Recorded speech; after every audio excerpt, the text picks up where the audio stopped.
Dos hermanos que estaban de turismo desaparecieron en septiembre de 1985 cerca del lago Yukon, en Alaska. Nunca fueron encontrados, a pesar de la mayor operación de búsqueda en la historia del estado. Los equipos de rescate encontraron huellas gigantes de una criatura desconocida en el lugar de la desaparición y comenzaron a experimentar síntomas inexplicables: pérdida de orientación, mareos y alucinaciones auditivas. El caso sigue sin resolverse después de 41 años.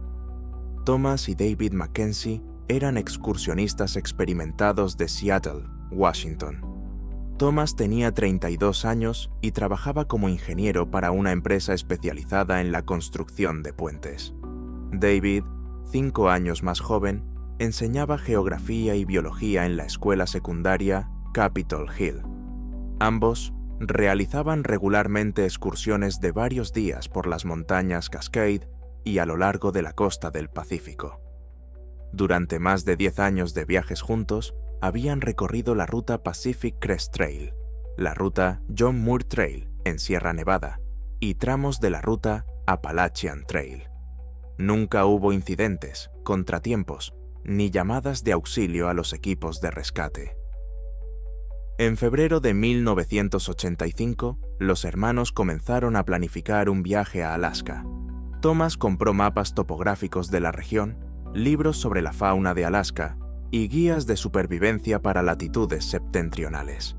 David llevó un diario de preparación en el que anotaba cada etapa: listas de equipo, cálculos de comida, rutas alternativas en caso de mal tiempo.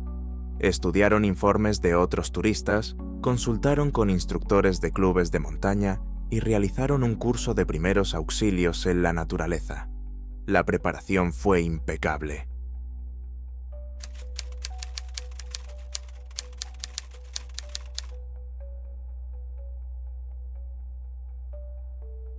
En agosto, los hermanos compraron equipo nuevo: una tienda de campaña para temperaturas de hasta -4 grados Fahrenheit, sacos de dormir con aislamiento adicional, un hornillo de gas portátil y bolsas impermeables para la comida.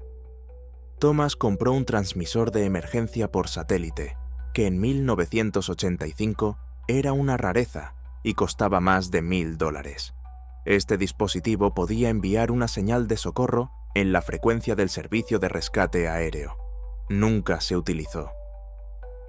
El 4 de septiembre, los hermanos volaron de Seattle a Anchorage. Sus padres los despidieron en el aeropuerto SeaTac. Su madre, Margaret, recordó más tarde que tenía una vaga sensación de inquietud, pero la atribuyó a la ansiedad maternal normal. Su padre, Robert, estaba tranquilo.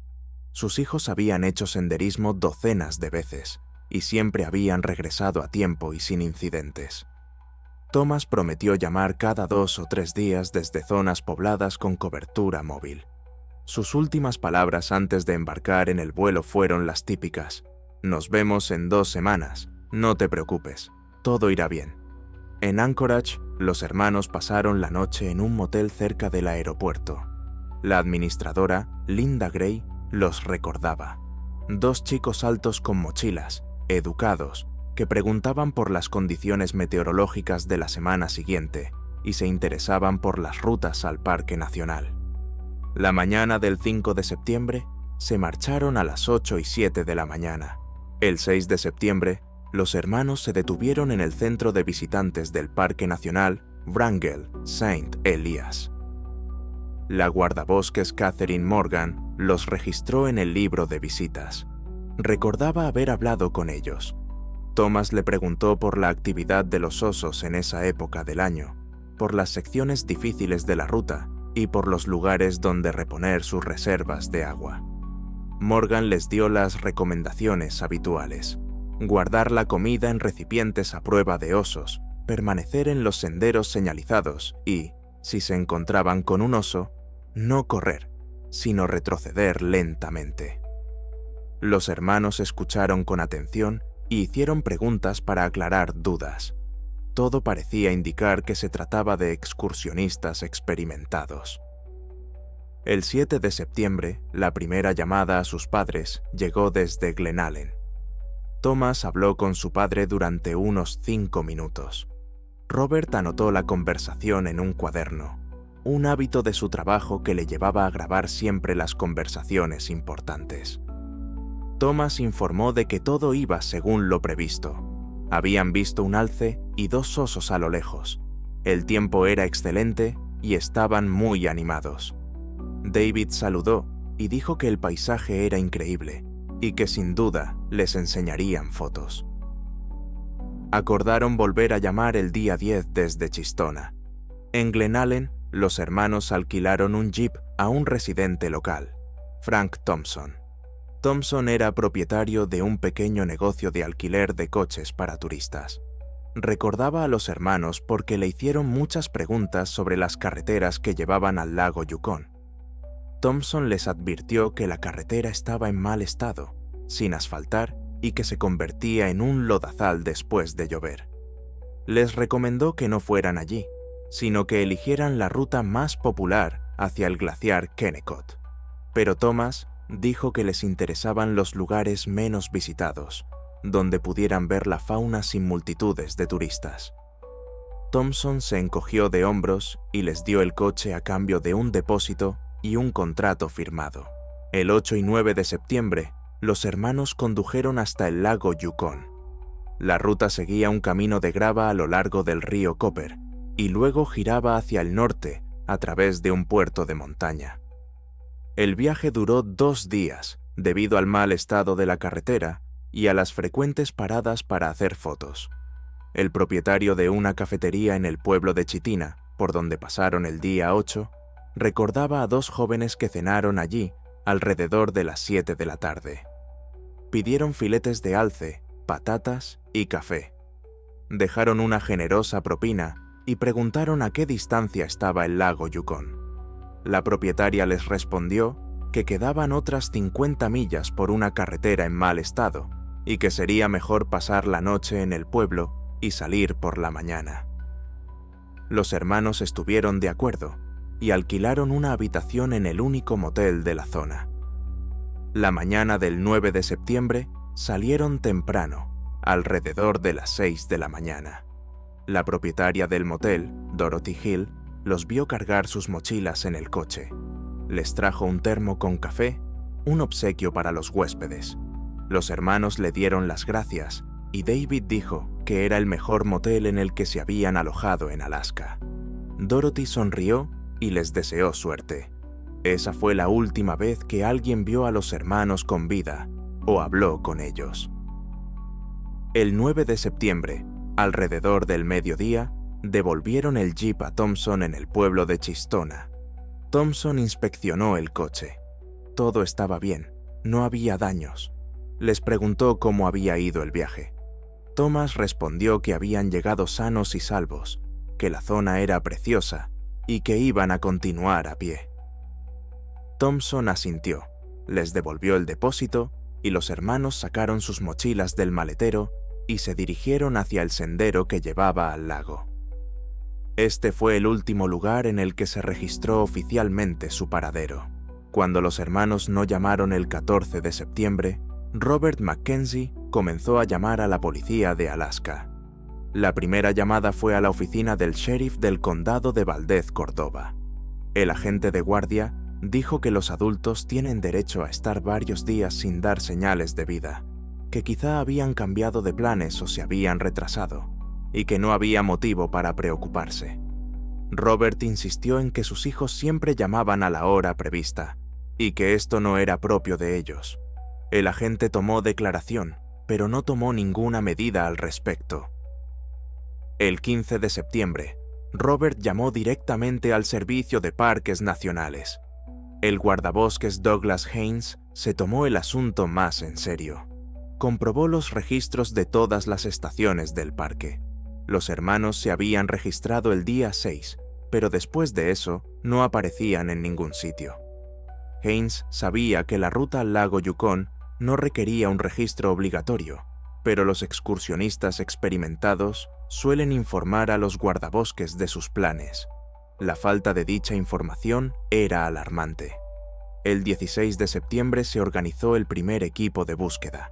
6 guardabosques, liderados por Haynes, fueron a Chistona, entrevistaron a Thompson y confirmaron la última ubicación conocida de los hermanos. Thompson les mostró la dirección en la que habían ido, un sendero no oficial de cazadores a lo largo de la orilla este del lago Yukon. Este sendero no está marcado en los mapas turísticos, pero los lugareños lo utilizan para acceder a los cotos de caza. El grupo de búsqueda partió temprano en la mañana del 17 de septiembre. El tiempo era despejado, la temperatura rondaba los 10 grados Celsius y el viento era suave. Condiciones ideales para una búsqueda. Los guardabosques avanzaron por el sendero, deteniéndose periódicamente para gritar los nombres de los hermanos con un megáfono y esperar una respuesta. Silencio. Solo se oía el sonido del viento en las copas de los árboles y los graznidos lejanos de los cuervos. Al atardecer del primer día, el grupo había recorrido unos 11 kilómetros. No había señales de presencia humana, ni fogatas, ni basura, ni rastros de pernoctas. Al atardecer, montaron el campamento cerca de un pequeño arroyo. La noche transcurrió tranquilamente. Por la mañana, continuaron la búsqueda. Alrededor del mediodía del 18 de septiembre, comenzaron a suceder cosas extrañas. El grupo entró en un denso bosque de abetos a unos 8 kilómetros del lago. El comandante del grupo, James, prestó posteriormente un detallado testimonio a los investigadores. Describió cómo oyeron por primera vez un grito lejano. El sonido era como una voz humana pidiendo ayuda. El grito fue largo, duró varios segundos, y luego se desvaneció. 3 o 4 minutos más tarde, se repitió. El grupo se dirigió inmediatamente hacia el sonido. Los guardabosques gritaron, diciendo que iban a ayudar. Pero los gritos continuaron al mismo ritmo, como si la fuente del sonido no pudiera oír sus respuestas. Collins observó una característica extraña. Era imposible determinar exactamente de dónde provenía el sonido. Parecía provenir de todos los lados a la vez. El grupo se dividió en 2 partes para cubrir un área más grande. Un grupo se dirigió a la izquierda y el otro a la derecha. Media hora más tarde, ambos grupos salieron al mismo claro desde lados opuestos. Los gritos cesaron. No había nadie en el claro. El suelo estaba cubierto de musgo, sin huellas. Los guardabosques se quedaron allí, mirándose unos a otros, tratando de averiguar qué estaba pasando. Uno de los miembros del grupo, Mark, palideció de repente y dijo que se sentía muy mareado. Se sentó en el suelo, agarrándose la cabeza. Collins se acercó a él y le preguntó qué le pasaba. Jensen respondió que todo daba vueltas, le pitaban los oídos y sentía náuseas. Un minuto después, otros 2 guardabosques, Sarah y Brian, experimentaron los mismos síntomas. Aproximadamente a las 2 de la tarde, Collins intentó comunicarse por radio con la base en Chistón. La radio funcionaba, pero la conexión era pésima. La voz del operador se interrumpía, se distorsionaba y a veces se convertía en un ruido incoherente. Collins repitió su ubicación y situación varias veces, pero no estaba seguro de si le oían al otro lado. El operador respondió, pero era imposible entender lo que decía. 5 minutos más tarde, la conexión se perdió por completo. Collins sacó su brújula para comprobar la dirección de la ruta de regreso. La aguja de la brújula se comportaba de forma extraña. No apuntaba claramente al norte, sino que giraba lentamente, se detenía y volvía a moverse. Collins golpeó la caja de la brújula, ya que a veces esto ayuda cuando la aguja se atasca. No surtió ningún efecto. Sacó una segunda brújula de su kit de repuesto. Ocurrió lo mismo. La aguja se movía bruscamente, incapaz de fijarse en una dirección. Uno de los guardabosques sugirió que podría haber una anomalía magnética en la zona. En Alaska hay zonas con una alta concentración de mineral de hierro en la roca, lo que afecta a las lecturas de la brújula. Pero estas anomalías suelen estar marcadas en los mapas topográficos. El mapa que tenía Collins no mostraba ninguna anomalía magnética en la zona. Hacia las 2 de la madrugada, Thompson y Wilson, que estaban de guardia, despertaron a los demás. Habían oído un ruido extraño. No era un grito ni el aullido de un animal, sino algo parecido a un zumbido o una vibración de baja frecuencia. El sonido no solo se percibía con los oídos, sino con todo el cuerpo. La vibración se transmitía a través del suelo y del aire. La frecuencia era constante, similar a la de un pesado motor diésel al ralentí, pero la fuente no era visible. El bosque que los rodeaba estaba oscuro y en silencio. Solo se oía ese zumbido. Collins lo cronometró. El sonido duró 11 minutos y luego se detuvo abruptamente. El silencio era ensordecedor después del zumbido. El grupo no durmió hasta el amanecer, todos sentados alrededor del fuego, escuchando. No pasó nada más. Por la mañana, Collins decidió continuar la búsqueda un día más y luego regresar a la base en busca de refuerzos. El 19 de septiembre se encontró la primera pista importante cerca del lago. Los guardabosques llegaron a la orilla del lago Yukon alrededor de las 10 de la mañana. La orilla era rocosa, cubierta de matorrales bajos en algunos lugares. A 200 metros de la orilla, cerca de un grupo de rocas, yacía una mochila. Era una mochila de senderismo grande, de color verde oscuro, con una capacidad de 80 litros. James se acercó y la examinó.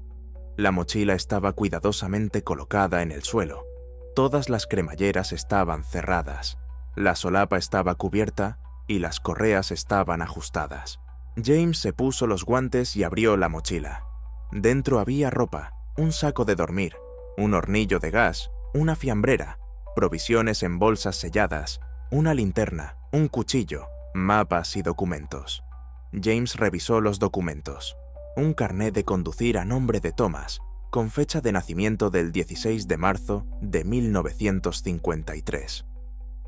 La foto coincidía con la descripción de la persona desaparecida. La mochila pertenecía a uno de los hermanos. A unos 30 metros de la primera mochila, encontraron una segunda. Era exactamente igual, verde oscuro, espaciosa, bien ordenada y cerrada con cremallera. Dentro había el equipo y los documentos de David. Ambas mochilas estaban a la vista una de otra, a unos 30 metros de distancia. James notó algo extraño. Las mochilas parecían haber sido colocadas cuidadosamente allí, no arrojadas en medio del pánico. Todo lo que había dentro estaba bien empaquetado, nada estaba esparcido y no había signos de prisa o desorden. Por lo general, cuando las personas se encuentran en una situación peligrosa y abandonan su equipo, el panorama es diferente. Las mochilas están tiradas de lado, las cosas se derraman y todo está en desorden. Aquí, todo era diferente. El grupo comenzó a registrar la zona en espiral desde el punto donde se encontraron las mochilas. Buscaron huellas, ropa, otros objetos, signos de lucha o ataque. Nada. El suelo está cubierto de musgo y líquenes, y las huellas no permanecen en una superficie así. Una hora más tarde, se trajeron perros de búsqueda de la estación de guardabosques más cercana. 2 pastores alemanes están entrenados para buscar personas en la naturaleza. Los perros siguieron el rastro de las mochilas y llevaron a los guías a lo profundo del bosque, al norte del lago. El grupo los siguió. Los perros caminaron con confianza durante aproximadamente 1 milla y luego se detuvieron de repente. El guía Robert trató de animarlos, dándoles la orden de continuar la búsqueda. Los perros gimió, se tumbaron en el suelo y se negaron a seguir adelante. Este comportamiento era inusual. Por lo general, los perros trabajan hasta el final, incluso si están cansados o el rastro es débil. Pero aquí estaban claramente asustados. Robert intentó alejar a los perros, rodear esta zona y retomar el rastro. Los perros aceptaron dar un rodeo, pero cuando se acercaron de nuevo a la misma zona del bosque, se detuvieron y volvieron a gemir. Robert le dijo a James que nunca había visto un comportamiento así en sus perros. El 20 de septiembre se trajeron aviones para ayudar en la búsqueda. 2 helicópteros de la Guardia Nacional de Alaska comenzaron a sobrevolar la zona. El piloto del primer helicóptero, el capitán John, tenía más de 15 años de experiencia volando sobre la taiga de Alaska. Alrededor de las 11 de la mañana, John notó algo inusual en un campo nevado a 2 millas del lago. El helicóptero descendió. John vio huellas en la nieve. Se comunicó por radio con el equipo de tierra y el helicóptero aterrizó en la zona plana más cercana. Los guardabosques llegaron al lugar 20 minutos más tarde. Lo que vieron era inexplicable. Había huellas humanas descalzas en la nieve. El rastro de huellas conducía desde el borde del bosque a través del campo nevado hacia un afloramiento rocoso. Cada huella medía unos 45 centímetros de largo y aproximadamente 20 centímetros de ancho. La huella en la nieve tenía unos 10 centímetros de profundidad. El guardabosques Douglas, que llegó con refuerzos, tomó medidas y fotografías. Dijo que en 20 años de trabajo en Alaska nunca había visto huellas humanas de este tamaño. James intentó calcular el peso de la criatura que había dejado las huellas. Basándose en la profundidad de la huella en la nieve, estimó que el peso era de más de 150 kilogramos. Pero la distancia entre las huellas, una zancada de aproximadamente 1,20 metros, no se correspondía con la marcha de una persona de ese peso. Por lo general, una persona pesada da pasos más cortos. En este caso, la zancada era larga y segura. Las huellas continuaban en cadena durante unos 1000 pies y luego se interrumpían en un afloramiento rocoso. Los guardabosques examinaron la roca. A unos 7 pies del suelo, colgaba de la roca un trozo de tela. La tela era azul, de un material similar al nylon, típico de las chaquetas de senderismo. James retiró la tela y la guardó en una bolsa de plástico como prueba. La tela estaba rasgada, pero el desgarro era extraño. Los bordes no eran irregulares, sino relativamente lisos, como si el material se hubiera roto por una fuerte tensión en lugar de haber sido desgarrado por los dientes o las garras de un animal. No había sangre, saliva, ni otros rastros biológicos en la tela. Solo un trozo desgarrado de una chaqueta. El 21 de septiembre, el equipo de búsqueda se amplió a 30 personas. Llegaron guardabosques de zonas vecinas, voluntarios del equipo de búsqueda y rescate de Anchorage y personal militar de la base de Fort Richardson. Se dividieron en 6 grupos, cada uno de los cuales se encargó de su propio sector. Ese día hicieron otro extraño descubrimiento. A unos 2,5 kilómetros del lugar donde se encontraron las mochilas, encontraron una brújula. Era una brújula turística normal y corriente en una caja de plástico. El cristal estaba intacto y la caja no presentaba daños, pero la aguja no se movía. Estaba congelada en una posición, apuntando estrictamente al este. El guardabosques intentó girar la brújula, pero la aguja permaneció inmóvil. Esto era físicamente imposible. La brújula fue enviada para su examen. Los expertos confirmaron más tarde que el mecanismo de la brújula funcionaba correctamente, pero que la aguja estaba desmagnetizada. Había perdido sus propiedades magnéticas y se había convertido en una pieza de metal normal. Se desconoce la causa de la desmagnetización. Esto suele ocurrir cuando se expone a un campo magnético fuerte o cuando se calienta a altas temperaturas. Pero no había signos de calentamiento en la brújula, y no está claro qué fuente podría haber creado un campo magnético tan fuerte en la taiga salvaje. El 22 de septiembre, uno de los equipos de búsqueda regresó a la zona forestal donde los guardabosques habían sufrido desorientación. El equipo estaba formado por 8 personas, incluido el médico Andrew. Alrededor del mediodía, 3 miembros del grupo comenzaron a sentir mareos y náuseas simultáneamente. Andrew les examinó inmediatamente. Los 3 tenían la presión arterial y el ritmo cardíaco normales. Sus pupilas reaccionaban a la luz con normalidad. Su temperatura corporal era normal. No había signos objetivos de enfermedad. Una de las víctimas, el guardabosques Peter, dijo que podía oír susurros. Los demás no oían nada. Andrew le preguntó qué era exactamente lo que oía. Peter respondió que alguien le llamaba por su nombre. La voz era baja pero clara, como si alguien estuviera detrás de él y le susurrara directamente al oído. El grupo dio media vuelta. Tan pronto como salieron de esa sección del bosque, a unos 800 metros de distancia, los síntomas desaparecieron en los tres. Peter dejó de oír los susurros y el mareo desapareció. El líder del grupo marcó los límites de la zona anómala en el mapa. Resultó ser una sección de bosque de aproximadamente 790 por 610 metros. El 23 de septiembre, el helicóptero de John divisó unas extrañas marcas circulares en la nieve a 2 millas del lago. John informó por radio que podía ver 3 o 4 grandes hendiduras circulares en la nieve. El helicóptero no pudo aterrizar en ese lugar debido a los árboles, por lo que el grupo tuvo que ser dejado en el claro más cercano.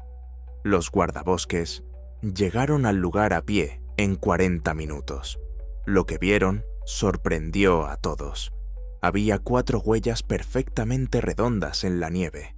Cada una tenía unos 10 pies de diámetro. La forma era casi perfectamente redonda, con bordes definidos. La nieve dentro de las huellas estaba comprimida hasta alcanzar la dureza del hielo. La hendidura tenía unos 12 pulgadas de profundidad. La distancia entre las huellas era de entre 33 y 50 pies. Douglas intentó calcular la presión necesaria para crear tales huellas. Según sus cálculos, el objeto debía pesar varias toneladas. Las huellas no coincidían con las de ningún animal conocido. Un oso deja huellas con garras. Un alce deja pezuñas hendidas. Aquí había círculos perfectos. Las huellas fueron fotografiadas y medidas, y se tomaron muestras de la nieve comprimida. Posteriormente, la nieve fue analizada en un laboratorio para detectar contaminantes químicos, radiación y otras impurezas inusuales. No se encontró nada. Era nieve normal, simplemente comprimida por una enorme presión. El 25 de septiembre, el cazador local Edward acudió a la oficina de los guardabosques y informó de que podría haber visto a los hermanos desaparecidos.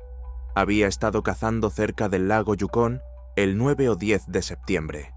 Alrededor de las 4 de la tarde, vio a 2 hombres en la orilla opuesta del lago. La distancia era grande, unos 500 metros, pero Edward estaba mirando con prismáticos. Los hombres caminaban rápidamente, casi corriendo por la orilla. Ambos llevaban mochilas a la espalda. Los detectives le mostraron a Edward fotos de Thomas y David. Las miró detenidamente, pero no pudo confirmarlo con certeza, ya que la distancia era demasiado grande. Sin embargo, la descripción coincidía. Edward señaló en el mapa el lugar donde había visto a los hombres. Estaba a 2 millas y media del lugar donde se encontraron posteriormente las mochilas. Los detectives le preguntaron si había notado algo inusual en su comportamiento. Edward lo pensó un momento y dijo que, efectivamente, parecían tener mucha prisa. No solo caminaban rápido, sino que corrían, y miraron atrás varias veces como si estuvieran huyendo de alguien. No vio de quién o de qué huían. Solo había bosque detrás de ellos. El 4 de noviembre, un turista canadiense llamado Jeffrey encontró una cámara mientras caminaba por el bosque cerca del lago Yukon. La cámara estaba tirada en el suelo, parcialmente cubierta por hojas caídas. Era una cámara de película normal, un modelo Nikon. Tenía un arañazo en el cuerpo, pero, en general, la cámara parecía funcionar correctamente. Jeffrey entregó su hallazgo a los guardabosques. La cámara se abrió en presencia de un detective. Había una película dentro. Se reveló en el laboratorio. Había 26 fotos en la película. Las primeras fotos se tomaron claramente al comienzo del viaje. Montañas, un río, una carretera, un coche. Las fotos del medio mostraban un bosque, un lago y una tienda de campaña. Los hermanos se fotografiaron mutuamente con el paisaje de fondo. En la última foto, David estaba de pie al borde del bosque, sonriendo a la cámara. Llevaba una chaqueta azul, del mismo color que el trozo de tela encontrado en la roca. Detrás de él, al fondo, entre los árboles, se veía algo oscuro, una mancha borrosa. La foto se envió para su examen, con la petición de mejorar la imagen e identificar la mancha. Los expertos trabajaron en la foto durante 2 semanas. La resolución de la fotografía analógica era insuficiente para una ampliación detallada. En la imagen final mejorada, la mancha se veía un poco más clara, pero era imposible saber qué era. Algunos expertos dijeron que solo era la sombra de un árbol. Otros argumentaron que la forma no se parecía a una sombra. Era demasiado vertical, demasiado alta. Los padres miraron detenidamente la foto. Su madre, Margaret, dijo que la expresión de David en la última foto parecía un poco tensa. Sonreía, pero sus ojos parecían alertas. Su padre, Robert, no estaba de acuerdo, y dijo que su hijo solo estaba entrecerrando los ojos por el sol. Durante los meses que duró la investigación, se plantearon muchas teorías sobre la desaparición de los hermanos. La versión oficial de la policía de Alaska es que los hermanos se perdieron en la naturaleza, fueron víctimas de hipotermia y murieron. Los cuerpos no se han encontrado porque la zona es enorme, el bosque es denso y el terreno es difícil de atravesar. Pero esta versión no explicaba muchos detalles extraños. ¿Por qué dejaron las mochilas perfectamente colocadas? ¿Por qué los hermanos iban descalzos, a juzgar por las huellas en la nieve? ¿Por qué corrían, como afirmó el cazador Edward? ¿Qué son esas huellas enormes y redondas en la nieve? ¿Por qué los rescatadores experimentaron desorientación y alucinaciones en una zona concreta del bosque? ¿Por qué se desmagnetizó la brújula? ¿Por qué los perros se negaron a trabajar? La teoría del ataque de un oso tampoco encajaba. Un ataque de oso deja huellas características, ropa rasgada, sangre, marcas de garras y dientes. Aquí no había nada de eso. Algunos investigadores paranormales sugirieron que los hermanos se habían encontrado con Bigfoot. Las enormes huellas podrían haber sido dejadas por esta criatura. Las huellas redondas en la nieve eran más difíciles de explicar, pero los partidarios de esta teoría dijeron que eran huellas dejadas por un ovni que se había llevado a los hermanos. El Triángulo de Alaska es conocido por los frecuentes avistamientos de ovnis. Los padres no se rindieron. Robert y Margaret volaron a Alaska a finales de octubre, cuando la búsqueda oficial ya se había suspendido. Contrataron a una empresa privada de búsqueda y rescate.